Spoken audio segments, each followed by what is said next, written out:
тура проекцияда снимок дұрыс емес орналасқан себебі бұғана сызықтары бір линияда тұрған жоқ қой, чуть-чуть разница бар.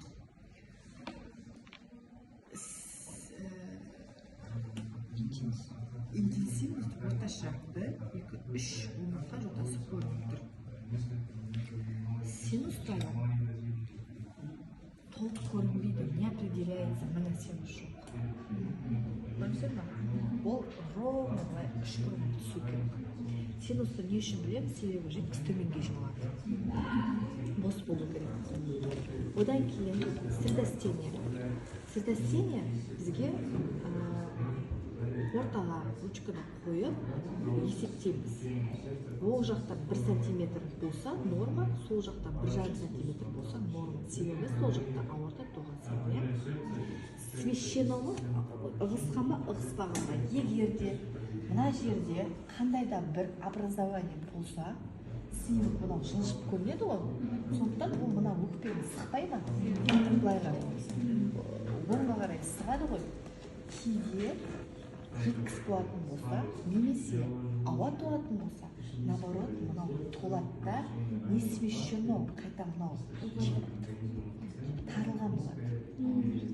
Кейде мынау нормадағы болу қажет болса, жаңа 1 сантиметр норма еді ғой, 1 сантиметр емес болып қалса, онда наоборот солға қарай ығысқан, солға қарай кетті да, за счет воздуха.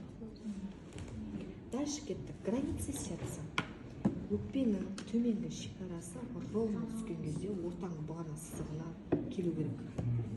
Егерде мынадан асса, онда картина көрінеді. Иә? Ортаңғы бұғана сызығына келіп тұр. Енді бізде өкпе түбірі 2-4 қабырға аралықта орналасқан. Ол бізде міне 1, 2, 3, 4 міне. Сөздер ма? 2-4 қабырға аралықта өкпе түбірі орналасқан. Өкпе түбіріне артерия, вена, бас, бронх. Бас, бронх. 1, 2, бас, бронх. Дальше бифуркация кетеді, иә? Енді бізде мына жерде мынау көріп тұрғанымыз бронхтың стенкасы. Қалыңдаған, кеңейген. Мынау бронхтың тармақтары кеткен, и тінге ошақтар беріп, инфильтрация жасап тұр. Мынау острый фаза. Қараңдар, енді зақымдалып жатыр, іріңделіп жатыр. Эксудаттар ғой мынау. Жазылған эксудаттар. Егер де жазылып жатса, осылар қытая бастайды. Снимоктар разницаны көреміз ғой. Дальше кеттік. Тағы да қандай ошақ көріп тұрмыз. Кейде қабырғаларды салыстыруымыз керек. Костный тканья, образование қабырғаның үстінде тұрған жоқ па.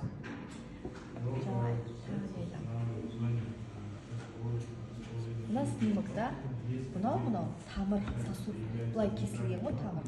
Тамырлары бар емес па өкпенің? Сол былай кесілгенде осылай көрінеді. Енді ошақ табайық. Мына ошақ табайық. До 1 сантиметра границы нечеткие, не гомогенный. Не гомогенный деп отырған, мынау ачақтың іші біркелкі емес.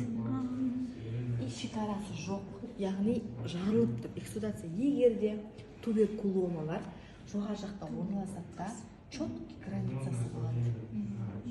Кальцевидная тень, 2 спорасы болады. Тотальды қараю, полный қараю болады. Субтотальды бір бөлік қараю болады. Енді мына снимокта қандай рентгенологиялық синдром бар? Өкпе түбірі синдром бар. Және де өкпенің тығыздалу синдромы бар. Инфильтрация. Получается, пациентке пневмонияға сәйкес келеді. Кеуде клеткасы обзорной рентгенограммасы, тура проекцияда снимок правильно интенсивных средней жесткости, средостение не смещено, бронхи расширенный,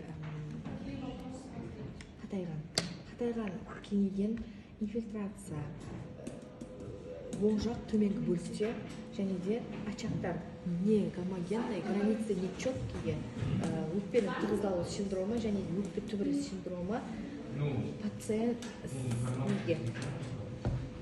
пневмонияға сәйкес келеді. Болды. осылай айтады көбісі пневмония сосын пневмоторакста келіп алады